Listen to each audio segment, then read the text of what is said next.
It's amazing the amount of data that's out there, and people don't realize how much they're setting themselves up to become potential targets, whether it's being a target at a company or even in their own personal lives because of data that they put out there. Welcome to the My Future Business Show, where we get you in front of your best audience and keep you there.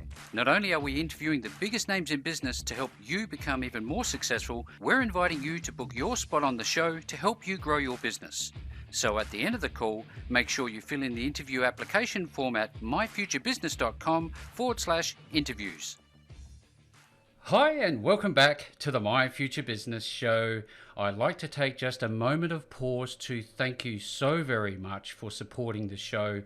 We have some incredibly powerful guests on the show. We talk about some very important topics, and today is going to be no different.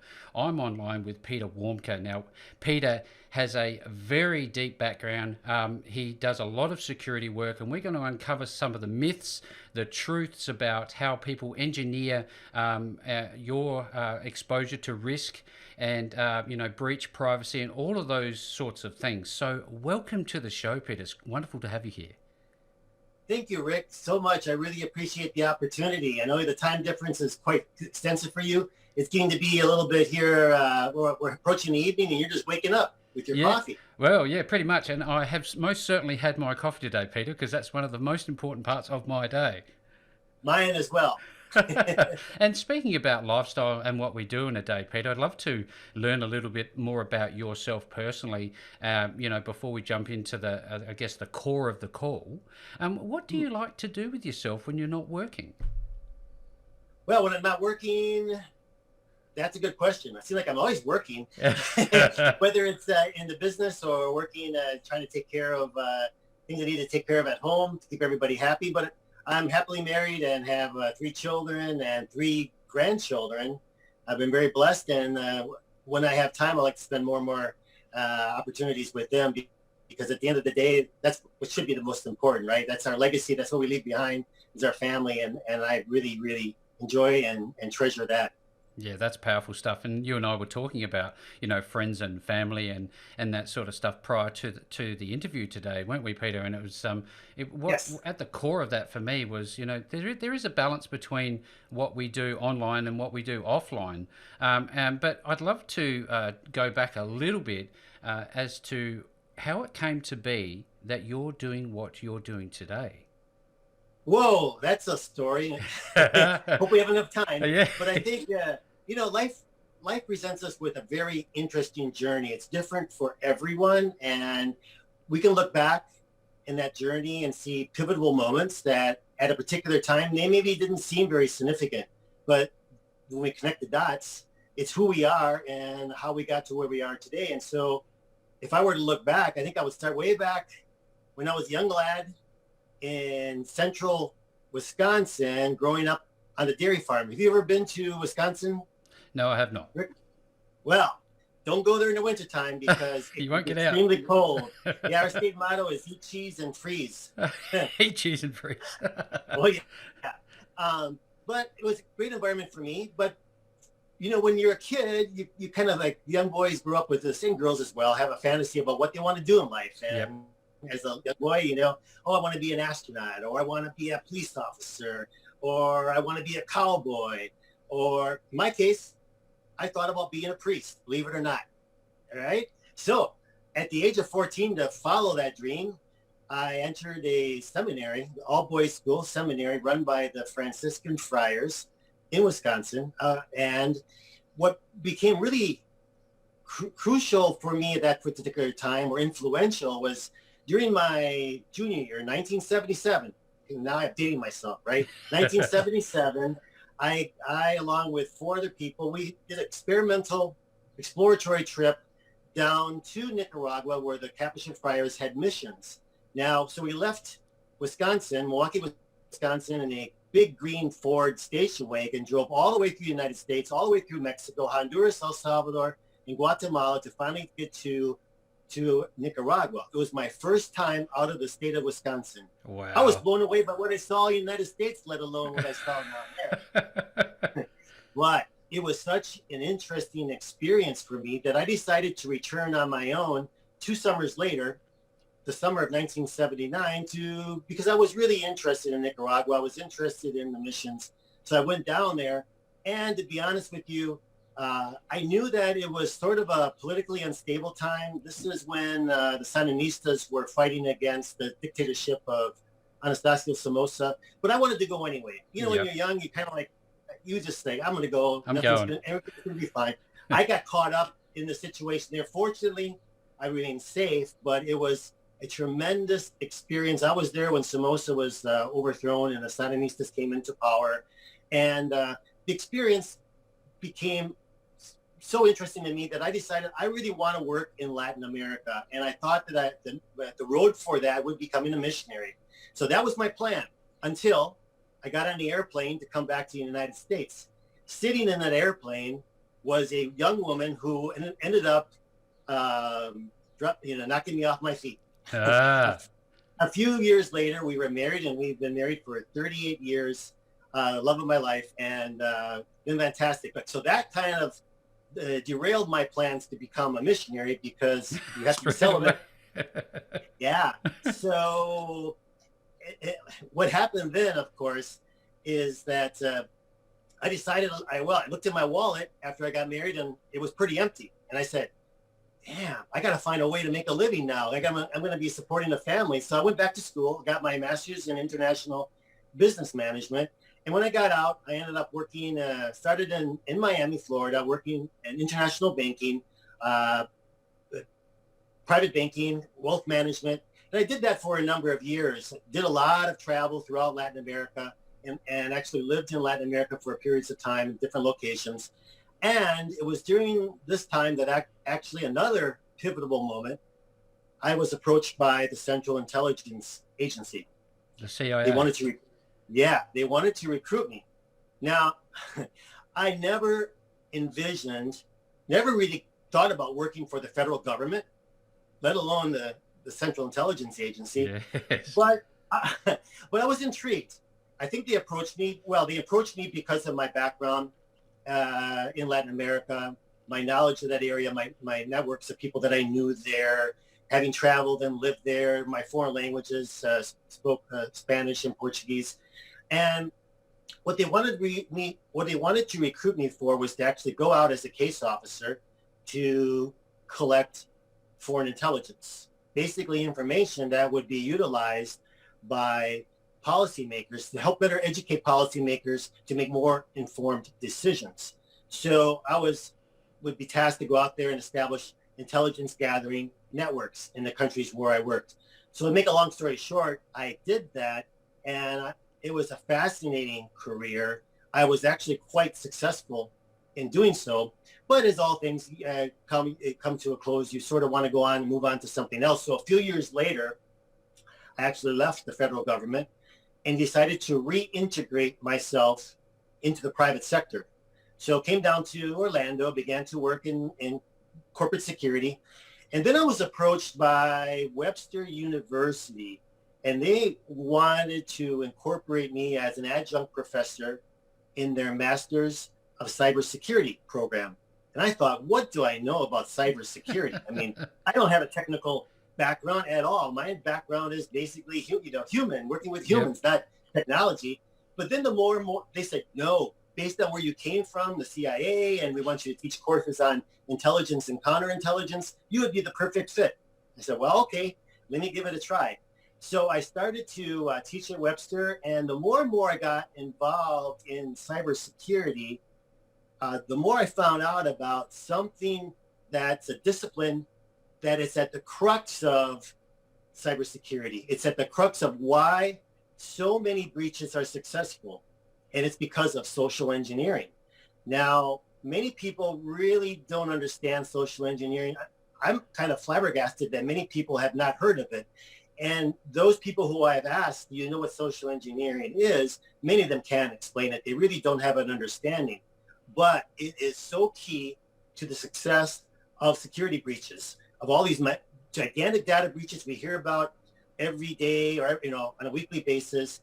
Most of those, actually 90% of those data breaches, the successful data breaches, start with some element of social engineering.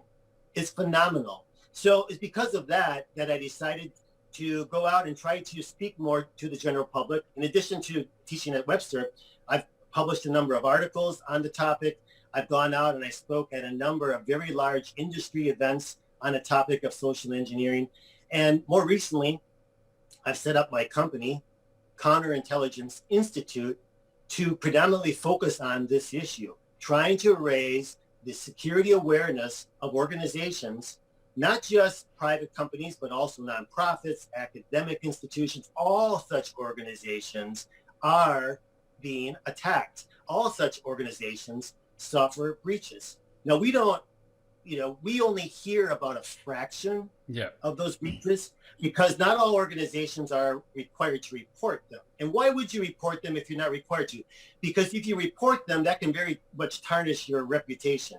They prefer not to make that publicly known. Yes. But I don't know how the laws are in Australia, but here in the United States, you're going to go by certain law. And each state, each of the 50 states of the United States have a different law requiring when a company is required to report a data breach. And usually it comes down to whether or not the personal identifier information of people from that state has been compromised.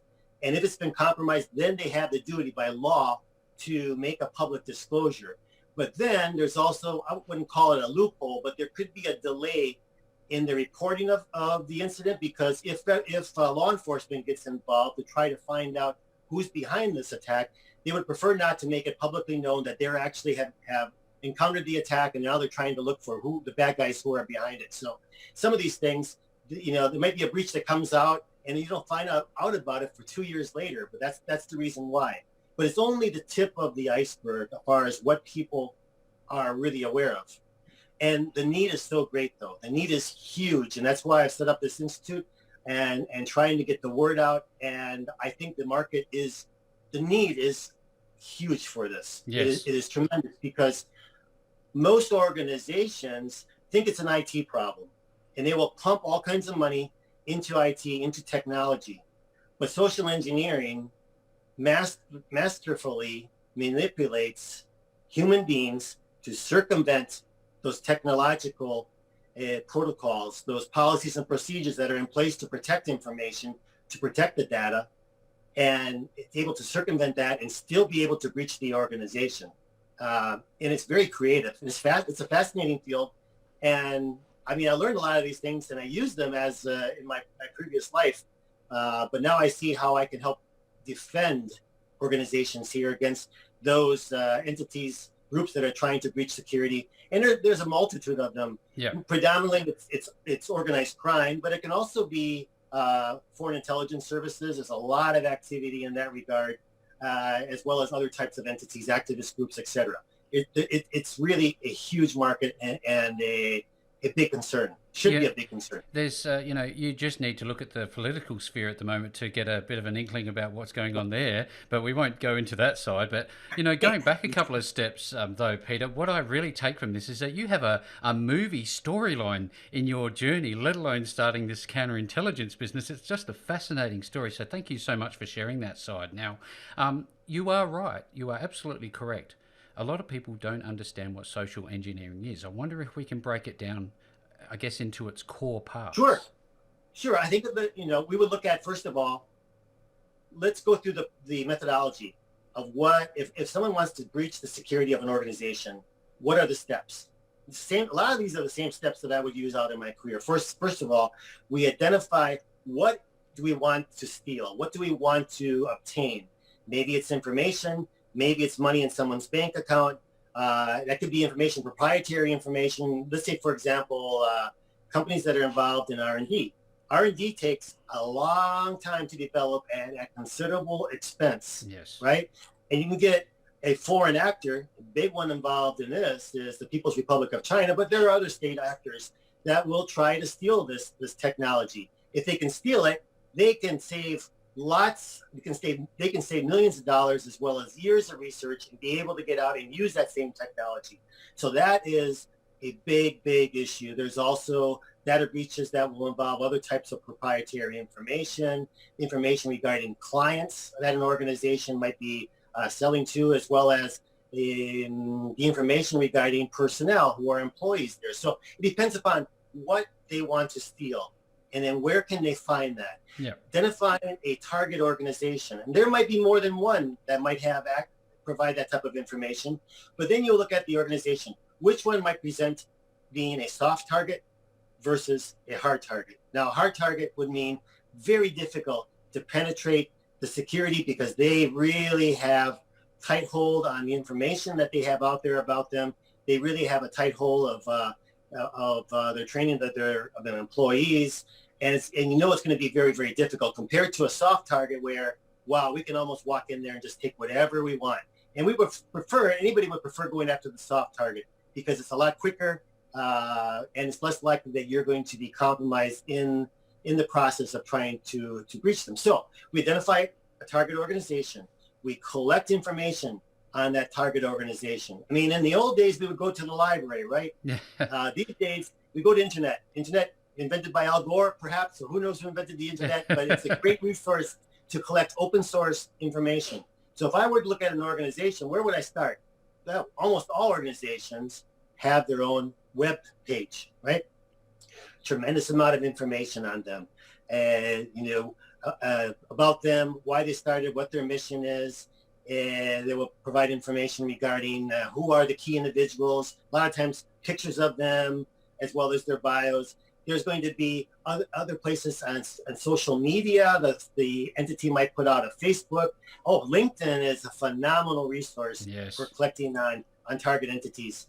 There's even something called the Wayback Machine. Have you ever heard of? Oh, yes. And a lot of people are not aware that pretty much the internet is archived going back as far back as 1996, where you can take a look at somebody's website or a company's website and see the changes that have taken place on that website over that period of time. So there's a lot of information. Even if someone tried to say, we're going to take that information down because it's too revealing, it doesn't matter. We can use the Wayback Machine. We can still acquire that information. So information on the entity. But then more importantly, we want to identify who within that organization may have access to that information, who might be able to facilitate access to that information. We refer to them as insiders. Yes. Okay, insiders in those companies. They could be people at all levels, from the receptionist all the way up to the CEO of the company, as well as contractors, individuals who have unescorted access into that company or into that facility on a daily basis. So we try to identify those individuals, and LinkedIn, once again, is a great resource. There was actually an article not too long ago about how intelligence services effectively used LinkedIn to be able to target entities. So it's there's a lot to be said for the resources such as social media and LinkedIn. Okay, so then we collect information on those individuals who we identify predominantly through social media. It's amazing amount of data that's out there, and people don't realize how much they're setting themselves up to become potential targets, whether it's being a target at a company or even someone's trying to target them in their own personal lives because of the data that they put out there on Facebook. Really stuff that probably a lot of it they shouldn't put out there, but it's revealing, because what we would utilize that for is pretty much to develop a profile of that individual, to really try to understand what are their motivations in life, what's important to them, whether it be family, whether it be travel, whether it be nice cars, like jewelry, whether they, what do they like about different movies they've seen, or basically what are their passions in life? What do they like? What do they want people to believe about them, right? What's important to them? Well as potentially identify what are some vulnerabilities that could be exploited. So with that information, then we decide to use various social engineering techniques in targeting these key individuals. Now, one level might be just to gather additional assessment information on them, or to be able to collect sensitive information regarding the organization that they work for. And we use the particular technique of elicitation. There's a lot of creative elicitation tools, and there's like 12 or 15 different elicitation techniques that can be used in a casual conversation with somebody and pump them for a considerable amount of information without them really noticing what has happened. They have no idea of what they've given up. And this can be used to get information on them. This can be used to get information regarding their companies, whether I'm sitting next to them on the airplane, whether I'm at a trade event, or whether I'm calling into their company using some type of pretext, story of who I am, script, and then calling in and pumping them for this information. But when we look at social engineering, I guess the definition of social engineering could be, it's basically the activities of a social engineer is to artfully manipulate a second party to undertake an action which may or may not be of interest to that second party. It could actually be detrimental to that second party, but it meets the social engineer's objectives. Another term I like to give to this, it's a little bit more simplified, is people hacking. We hack into people, right? And we get the people to do what we want to accomplish to help get into the company or the organization. And there's predominantly 4 different channels, we call them attack vectors, to be able to social engineer our way into a target. In the old days, we would think about snail mail, mail that we get in, but that is getting to be kind of outdated. The 4 channels that are really, really active today and useful and effective are, first of all, we call email, which people may have heard of, phishing. Yes. Okay? And that's what most people have heard of, phishing, and getting those emails that come in to try to get you to click on a link that maybe if you click on that link, it could result in the uploading of a malware up into your system, whether it infects your computer, your laptop at home, or it actually helps you get into beyond the firewall that a company might have to get into their network. Very effective. And that's one of the most popular ones today, but it's not the only one. And it is not the most effective. The second one that's up and rising is the use of SMS, text messaging. Okay. Now, marketers are getting very smart, and they're beginning to use text messaging as a marketing tool, because you'll find that, okay, like you, like myself, and like millions of people out there, you receive so many emails, and you're not going to be looking at them every little while. You might look at them at the end of the day or the next day, and some of them you might just look at the subject and decide not even to read them. However, when you get a ping on your cell phone for some kind of text message, a lot of people will drop everything you're doing and take a look at that. And so if you can do the same thing as a phishing email, using that text message to incorporate a link and enticing someone to actually click on that link, and it has the same impact, being able to circumvent and be able to gain access to their cell phone, which is utilized as a mobile device to get into networks and back at their office. I mean, there's a lot of ways to attack these things. So we have phishing, which is email. We have smishing, which is the text messages. Then we'll move on to my favorite, and I think the most effective. It's the telephonic contact. And we refer to that as vishing. Vishing. Vishing. It's almost like I'm speaking Russian. Vishing. Well, some of the best people in the industry that use this are basically Russians, by the way.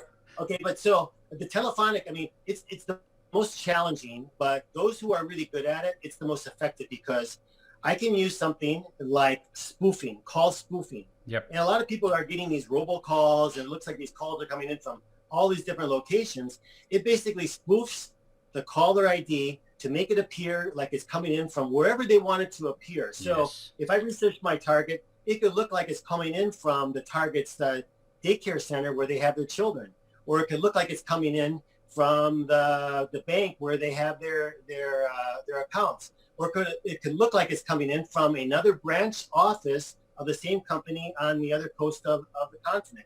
And then you can use whatever pretext you want to engage that individual. It already seems like you have some credibility because you see that caller ID coming in. Yeah. So if it looks like you're calling in from another side of another office, people already, they assume. Before I get into the next topic, let's talk about the reason why all these things are so successful. It's because of different influence techniques that social engineers will use. And the biggest one is trust, right? We leverage trust. trust is something that's been, since the dawn of civilization. Yep. Trust has been crucial to the survival of groups. People will bond together and they trust each other to be able to defend against whatever threats that are external to them. But as societies grow, it's important, that trust, but we tend to have this automatic reaction to trust somebody. When I grew up, I was taught, trust everybody until they give you a reason not to. Right? Yep. And then, but after I started traveling more and lived in other places, I got burned a number of times by trusting, I needed to learn to have tempered trust, right? Yeah. And this is a problem. This is what's really needed, is to garner this tempered trust, to take a step back. Okay, who's approaching? I'm not approaching that person. Who's approaching me? Okay. Why are they approaching me? Who do they say that they are? Why are they asking me for X, Y, Z? Is it an authentic, legitimate request, right? So we have to step back and taking a look at whether or not we can really trust this thing coming in, all right? So let me give you an example of a phishing call. Yep. Phishing call. Phishing call.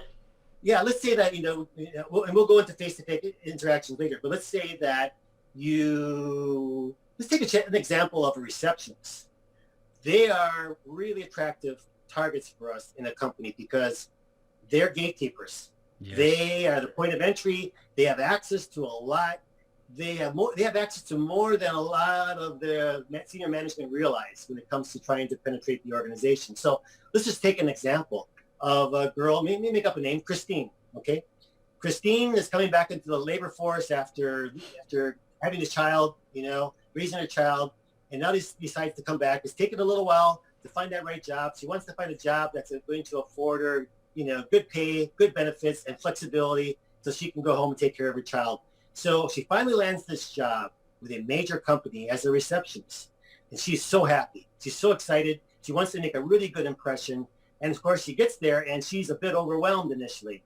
It's a lot of things to learn. There's a lot of administrative things that have been piling up.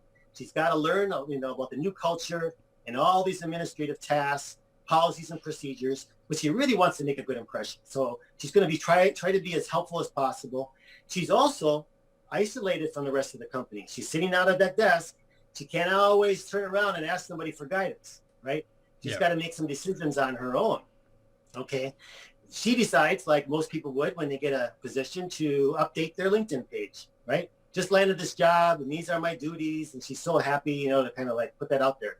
Now, when she updates her duties on LinkedIn, that's going to pop up for an organization that's looking to penetrate that company. They're looking at a number of different potential insiders who could help facilitate access to them in that company. They come across Christine and say, whoa, this is interesting. She just started and she probably is not fully aware of all the policies, procedures. She's going to be a little bit more forward-leaning and trying to be helpful. So let's target her. Let's get as much information about her as possible, and let's target her. Let's decide to use call spoofing. All right. So telephone Christine as somebody like, say, hey, I'm Brian from IT support. And I understand you just joined the company. Congratulations. It's great to have you here. And I hope you'll be very, very happy. And we would like to provide any sort of assistance to you. And by the way, I've noticed that there is a problem with the system. And I'm worried that if we don't remedy that, it's possible that your system is going to crash. And she's thinking, wow, my goodness, if my system crashes, I got all this stuff I need to take care of. If my system crashes, it's going to be a disaster for me. And he's saying, well, I can take care of, at your convenience, I can take care of this, and it's a real quick fix. We can take care of it within 10 to 15 minutes. I can call you back, or, no, what?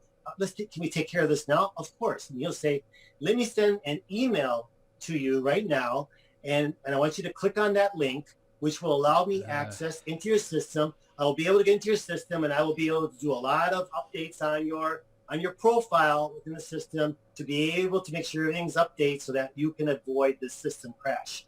Okay, he sends it in and he's got her engaged in a conversation, distracting her, and he's taking care of this. Meanwhile, he's getting in the system. He's able to open up backdoors for him and his team to get in at a later date. And then, he's done in 15 minutes. He thanks her, and she said, wow, Brian's a great person. I'm so glad. It's so fortunate that Brian's been able to help me out to prevent what could be a catastrophe for me. And what little she didn't realize is that basically she facilitated what would become a major security breach for her company. Yeah, so I mean, that's just one example I of can how imagine. you can tie these things together. Now, with this would obviously lead into the importance of being aware inside the organisation as the leader, as the actual security person. Policies and procedures are one thing, but the soft targets are obviously the individuals, because they are the heartbeat of any organisation. Now, in terms of, I guess, the hard tech style organisations, what are some of the mechanisms that they would use to infiltrate businesses that don't generally have a lot of human interaction requirements, like a receptionist? Well, I mean, there's always going to be humans that are going to be interacting.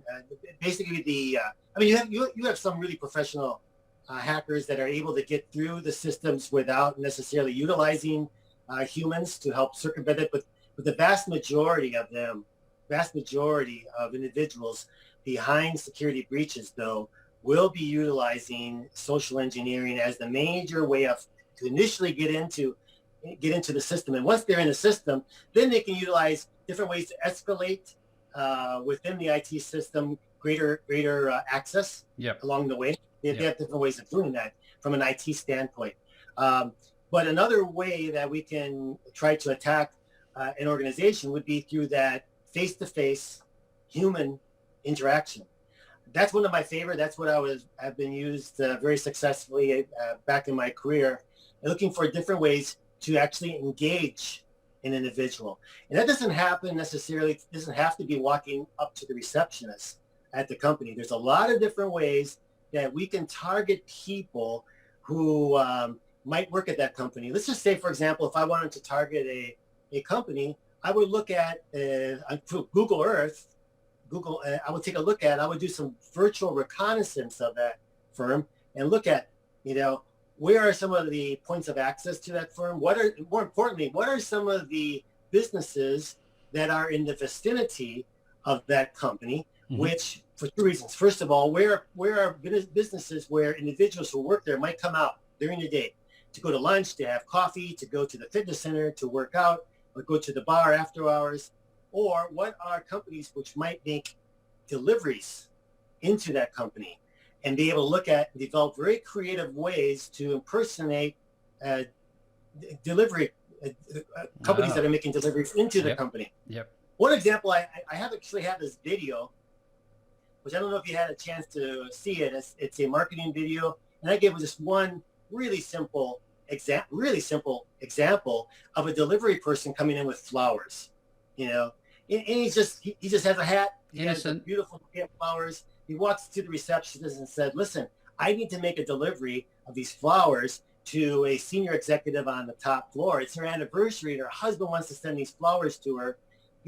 Normally they would say, well, leave them here or whatever, but he's supposed to go up there and he's supposed to sing this personal greeting.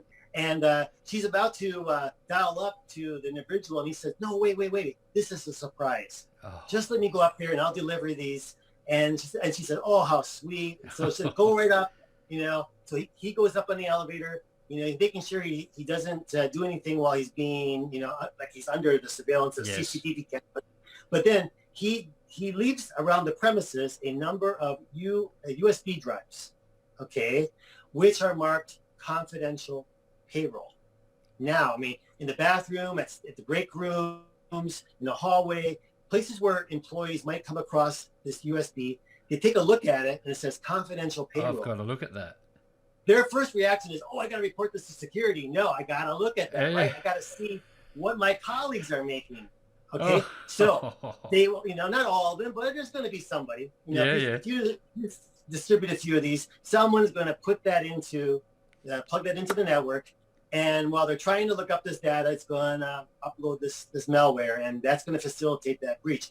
And a lot of people may think, oh, no, that's just, that wouldn't happen. Listen, there have been some real significant intelligence breaches, success stories breaching into even the breach into the Iranian nuclear program. That's exactly how it was done, using that sort of approach. And there's been other examples of that. So this stuff really does work, not only in the intelligence world, but also in breaching the security of organizations. But another technique which people have to be really attuned to are approaches from people when people are going out and attending trade fairs, networking events, because I can a social engineer can pre-target somebody knowing they're going to be at that event and preparing and being able to get into a dialogue with them and develop a relationship with them to elicit considerable information. One really creative and well-used approach is the executive recruiter approach. We call them headhunters sometimes here in America. Think about how easy it is for someone who's a social engineer to call into a company and to ask to speak to a specific individual. Now, headhunters will do this real headhunters will do this all the time. You see they have a requirement. They have a requirement to fill a position, right?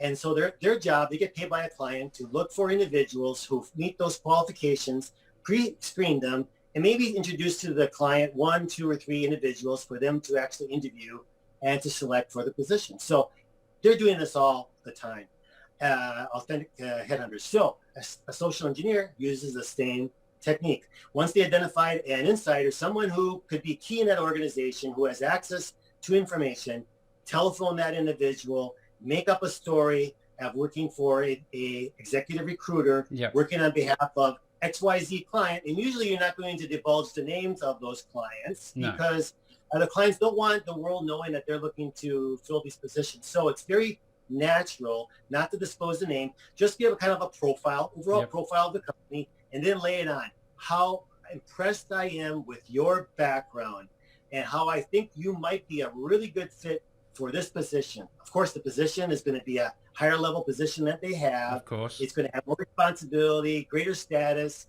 and greater benefits and more compensation, right? So they're intrigued. Even if they're not actively looking to move, the fact that someone approaches them and there's this prospect, they're thinking, what do I have to lose? This is gonna trigger them. Yeah. So in the process, they agree to, maybe initially answer a few questions on telephone, but ultimately, we want to get them out of the office. We want to get them out for lunch, for coffee, and be able to really ask them listen a lot of information from them regarding the company where they're working, or maybe our target company is where they previously worked 1 or 2 years ago. Yeah. And someone who's no longer there is more likely to give up considerable information regarding that company if they're no longer there, but that's crucial information for us. So it could be to obtain that type of information just through elicitation, or we may look to actually recruit that target in some capacity for one of our clients, right? Right. And we've done that in the past, in the intelligence industry, and it's very effective also when it comes to trying to penetrate a company and get at the information that we're trying to obtain. Now, this is one of those topics, Peter, that could go deep.